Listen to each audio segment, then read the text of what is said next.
Evil in Dungeons and Dragons. It has always been a super hard subject to tackle in my opinion. How do you create a character? How do you create a campaign that is interesting while just doing evil stuff? Especially for me, I like playing characters that are goody two-shoes type of characters, just helping people out, trying to become the hero. That is what I play fantasy games for.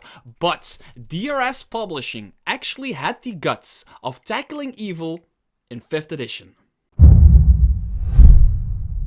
If this is not the nicest cover of a 5e book you've ever seen, I do not know what is. I absolutely love the minimalistic styling of this. There's so much detail in here. It's so colorful, and when it sits on my shelf, I just want to pick it up and read it. Hi, my name is Mr. Tarask. I'm your go-to YouTube channel for everything third-party Dungeons & Dragons 5th edition related, reviews, previews, flip-throughs, and whatever video you're watching right now. If you've seen my unboxing video of this, you know this game, DRS Publishing sent me a bunch of stuff together with this. If you do not know what DRS Publishing is, it is a publishing company responsible for the Svilland campaign setting, the Norse campaign setting. Still one of my favorite campaign settings out there. I reviewed it on my channel. I absolutely still love it to this day.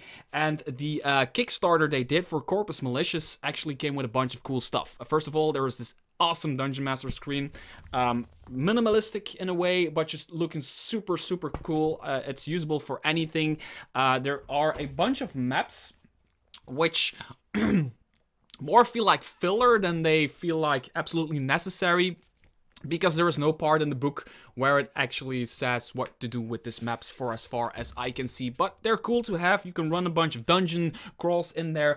And then, really interesting, there is this book called Mindabar, the City of Malice. This is a city, a evil city with no rules. It's a dark, gritty place with no rules. Kind of the dark version, the dark fantasy version of Mos Eisley Cantina. Something like that. It is a separate book. It is a softcover thing you can pick up from DRS Publishing, but I will not be covering it in this video. I will be probably doing a separate video of that because there's just too much to cover in this video, because we're talking about Corpus Malicious. Now, this cover is amazing, but what is even more amazing is that if I open this book, this is actually a sleeve. DRS Publishing was friendly enough to send me their premium version of the book. So now I have a book that has a separate sleeve, a dust cover like people call them, and I have this nice leather-bound Corpus Malicious book. It is a tome. It is big. There's a lot of content in here, and I want to show you some of the stuff that I really love about it, and I have a few issues with it. The issues are neglectable for some people. Even for me, it's nitpicky, but it is an issue, and I need to cover some of the issues of the books that I review, right? So let's just get into it. What do you get for Corpus Malicious? And I will be showing you some of the pictures inside. If you see the table of content, there is a lot in here. This is the table of content. Look at this. There's so much in here. And the Corpus Malicious, the Codex of Evil, is evil player options, evil dungeon master options, evil campaign options. There are character options. There are 1, 2, 3, 4, 5 new races to play. A few of them I think are really cool, especially one. Then there is subclasses for like every class in the game, in the player's handbook 5e game. There are subclasses for that, and the pride horse of the book. That's not a word in English, right? That's a saying in Dutch. The pride horse of the thing. The main thing for me for the classes is the witch, which is a new entire class. So it's not a subclass or anything. It is an entire class. And the reason why I like it that much is that there's a lot of creators that have attempted to create a witch. There is a few things on the Dungeon Masters Guild and Drive to RPG on the front page of the internet. There's a bunch of stuff. People writing a witch class, but nobody really nailed it. And I think DRS Publishing nailed it. As a matter of fact, my girlfriend absolutely loves it. She opened it, she read it, and she was like, I want to play this. So she's really happy with that. There are new rules. There's new backgrounds, like a bunch, like murderer, cultist, cleaner, a lost memory, sacrifice child. There is a background called sacrifice child, right? There is a chapter on offerings and dark powers. There is an entire chapter on the orders of evil, which are a bunch of cults and new orders of evil. There is an entire section on magic items, new spells.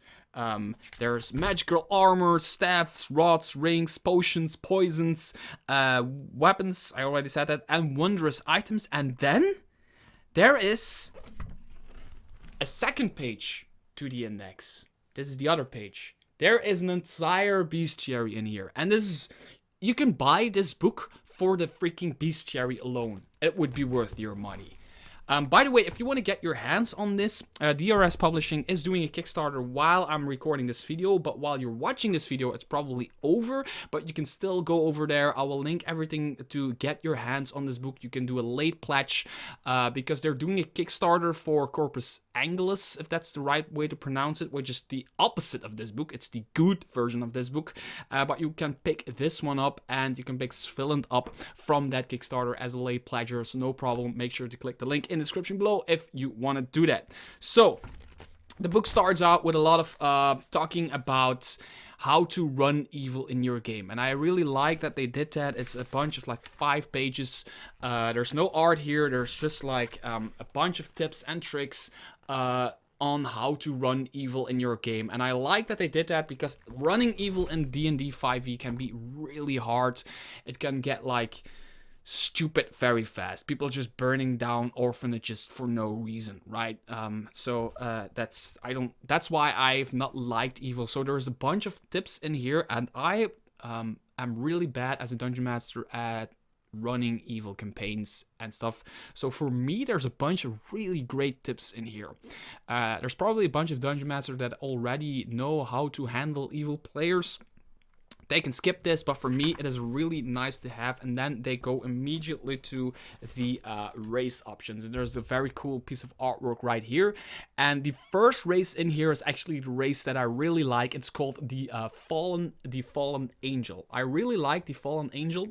It is an angel that has been that fell from the sky and died. No, it's just kidding. It's an angel that done something evil or whatever, and they took away the angelic powers of the angel, and it became a fallen angel. Not really a demon, not really anything. It's just it's just an in-between kind of intern type of angel thing. And the cool thing is, while an angel has wings, a fallen angel loses its wings. So you lose your wings, and this is why I like it. There's a bunch of stats and a bunch of traits and a bunch of stuff.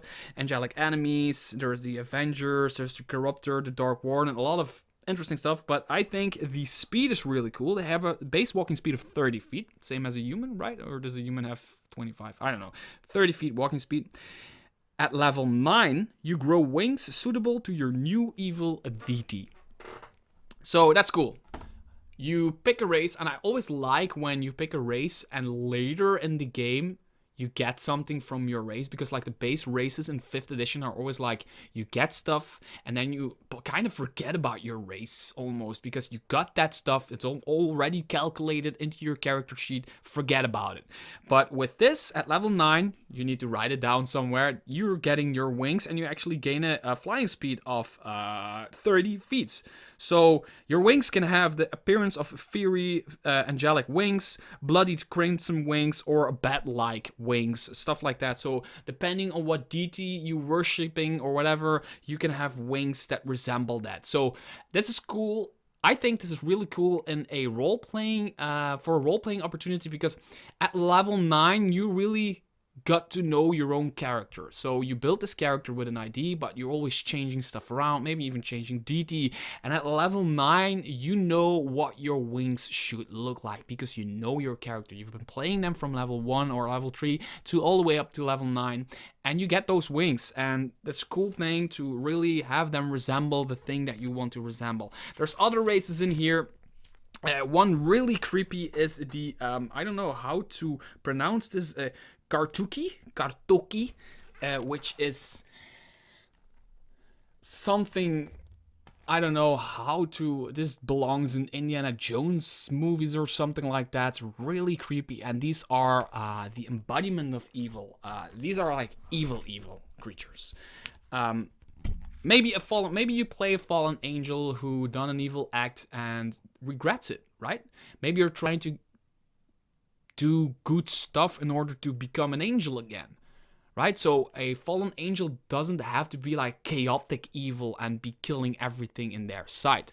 But these are Kartuki are like the evilst of the evilst races, if you can even call them races, because it's like a undead type of weird thing.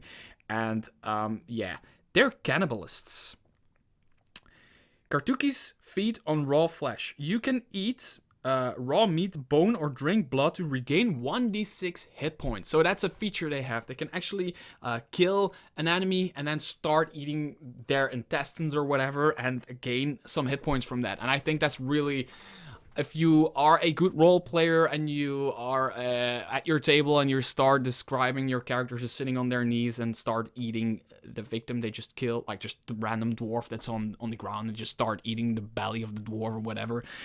That's really weird, but it's really cool. Also, they can like twist their bodies in ways where they get more armor class, or you can use your bonus action to grow the bones in your arms to create a long spike, which deal 1d6 piercing damage or slashing damage. So a bone comes out of your arm and it becomes like this spike, and you can just jab, jab, jab, stab people with a bone that comes out of your arm. These people from DRS Publishing are really, really, really weird people. No, I love you guys. Thanks for sending me this stuff. I absolutely love it. And this is what I want to talk about real quick. It is the Witch class. Witch. Right here. It's a cool piece of artwork. I think this piece of artwork is so cool because it's so different than any artwork you see in any book. It leaves a lot to the imagination, and it belongs on one of those Magic the Gathering cards more than in a D&D book, and I mean that in a good way. It's really, really cool. I dig this artwork. And the Witch is, like I said, it's an entirely different, entirely new class. I'm gonna drink from my water real quick. It's an entirely new class. It's not a subclass, entirely new class. So it gets this entirely big-ass new type of table right here with all the features and everything. I have one small issue with the class, but other than that, I love it. Now, what is the main thing of the class? It is kind of a wizard type class. It has spell casting, and it can cast a bunch of spells from the Witch spell list, which is in the back of this book. But a lot of those spells are just spells that you already know. There's only a few new Witch spells, and there's just not... They went through the effort to create a new class, but I don't think there's enough new spells for that class. There are some, but not enough. It's just me. But it has cool new features. So it has 1d6 hit points per level, so it's kind of a wizard. But it has, for example, it has a familiar. Again, something with a familiar, but it's cool. I mean, you can pick a cat, a raven, a mouse, a rabbit, or an owl, and each of these give you advantage on something. Dexterity, wisdom, dexterity, wisdom, wisdom. So a cat gives you dexterity, a raven, wisdom, a rabbit, wisdom, an owl, wisdom, a mouse, dexterity, stealth checks. Advantage on those checks while your familiar is with you. If your familiar dies, it just poof, it's gone. And then you need to spend an hour to recast it, and it will appear with you as a new familiar. So it's not really a pet. It's more like a magical creature that you summoned or something like that. It has Witch's Affiliation, which are like the subclasses of the Witch, kind of like the Divine School of Magic for the Wizard, and the Entropy and whatever the Wizard has.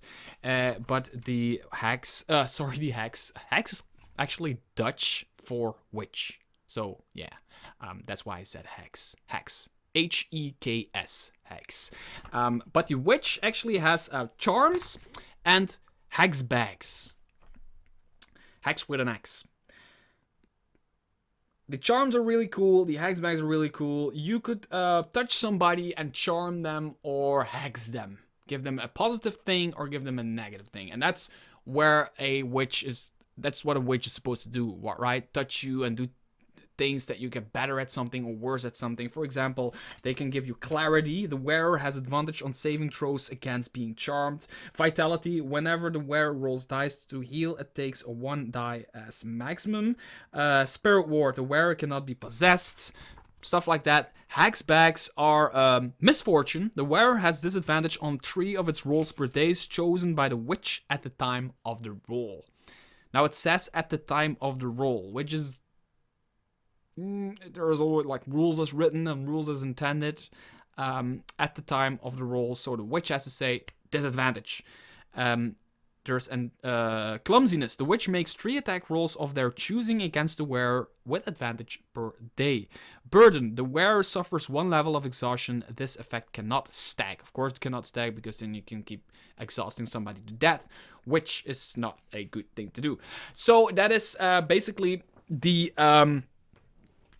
main mechanic of the witch. It has spells, it can cast spells, but it has these hexes and these boons and this familiar. And then there's another thing, it has a broom.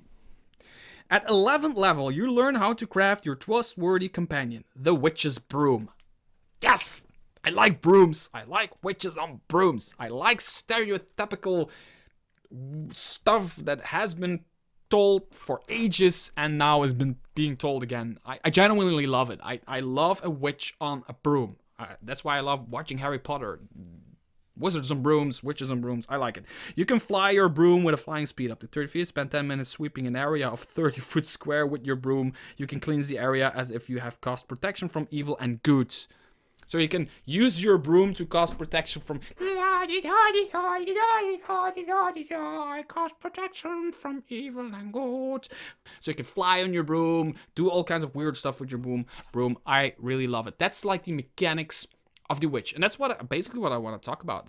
After that, there's just like the Coven affiliation. There's the Infernal affiliation, Nature affiliation. And these just gives you new spells you can pick from as a witch to put in your spell book, which is, by the way, for a witch, it is called Witch's Book of Shadows. It's your Book of Shadows. It's not your spell book like a wizard, but it's called a Book of Shadows. There's a bunch of more rules and small stuff, but that's the basic idea for the witch. Now, let's talk about a few of the character options. First of all, there is, we talked about the race, we talked about the new class, but there is like a bunch of new stuff in here. For the Bard, there is the College of Woo, the College of Rivalry, the College of the Banshee Siren. Let's just open it up right there.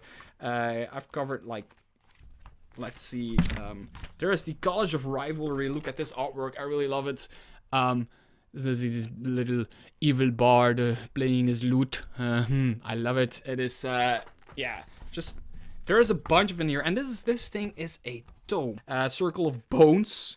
And there's a Circle of Consuming Flames, which you can to mold fire into your beast shape from a wild shape. You become a burning version of the beast you transformed into. So yeah, you can just wild shape, but you become a burning version of that wild shape. So if you wild shape into a freaking bear, you become a burning version of the bear. Here's the artwork because it can do more stuff. It has the Herald of Flames ability, and there's artwork right here. Look at this one. It's just casting a flaming beast above its head. It's just kind of like Yoda holding a brick wall above his head, but then it's a flaming beast. There's the Corpse Knight. I love the Corpse Knight. A fighter wearing the bones of his enemies as armor. I freaking love it. There's rules for the armor, rules for what it does, when you do it, how to build it, and everything. So this is a monk that can kind of transform him or herself or itself or themselves into some kind of ooze. My light is really stupid light. So yeah, there's this. I mean, that's awesome, right? So you have like this long oozy arm. There's, by the way, there's somebody right here who's being eaten by the arm from the monk right here. Yeah. It's that kind of creepiness you can expect from this book. Isn't that great? I really like this book for the subclasses. I like this book for the witch class. I like this book for the backgrounds mostly. I like this book for there's an entire section on a black market and talking with dealers and negotiating and plot hooks and everything. They're going so much into detail in this section. Then there's a section on evil magic items and equipment. This is just like the Dungeon Master's Guide, right? The Dungeon Master's Guide, 5e Dungeon Master's Guide, it's just full of magic items. There's potions, there's poisons, all evil stuff, all wicked, creepy stuff in the same sense as a freaking Corpse Knight or whatever.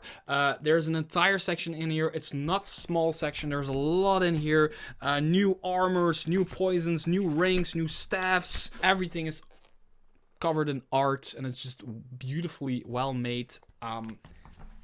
That is a section I can get behind. So for me, the cult leader, like the cults and the corruption and the organizations and all of that is not the part of the book that I'd be using. The part of the book that I'd be using would be like the subclasses and the classes and the backgrounds. And then, of course, magic weapons. I love magic weapons.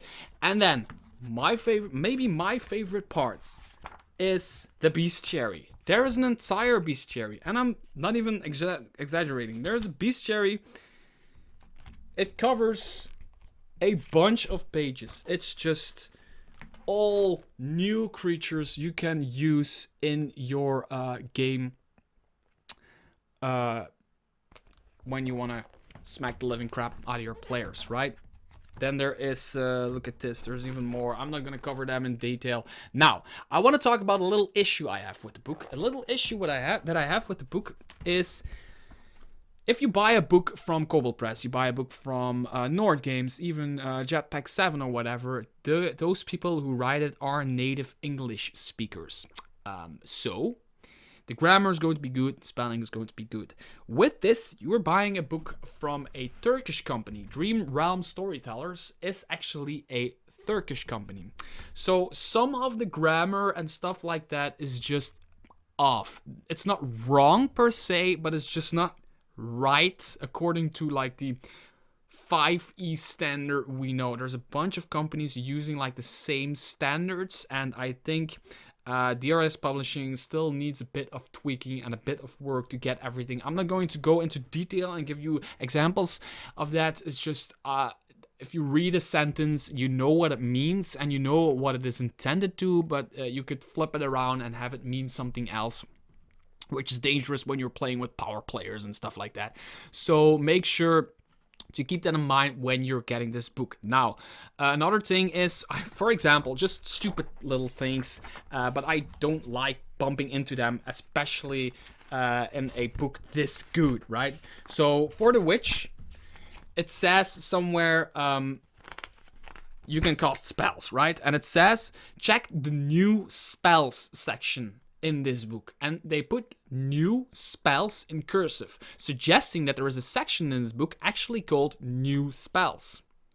So I flipped to the table of contents, the amazing big ass table of contents, and I put my finger on the table of content and I start looking for the words new spells, and I cannot for the life of me find new spells in the table of content. While the witch says go to the new spells section. I'm like, where's new spells section, right? So I start flipping the book out of pure frustration. I start flipping the book, start flipping. Oh, there's spells here. Let's see where they start. They start at page 79. So oh, dark magic.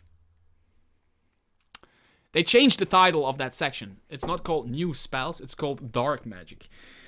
Which is a small thing, but if you say in one part of your book, check out the New Spells section, make sure to call that section New Spells. Or change the first one to Dark Magic. Check out the Dark Magic spells section, whatever. Spells descriptions.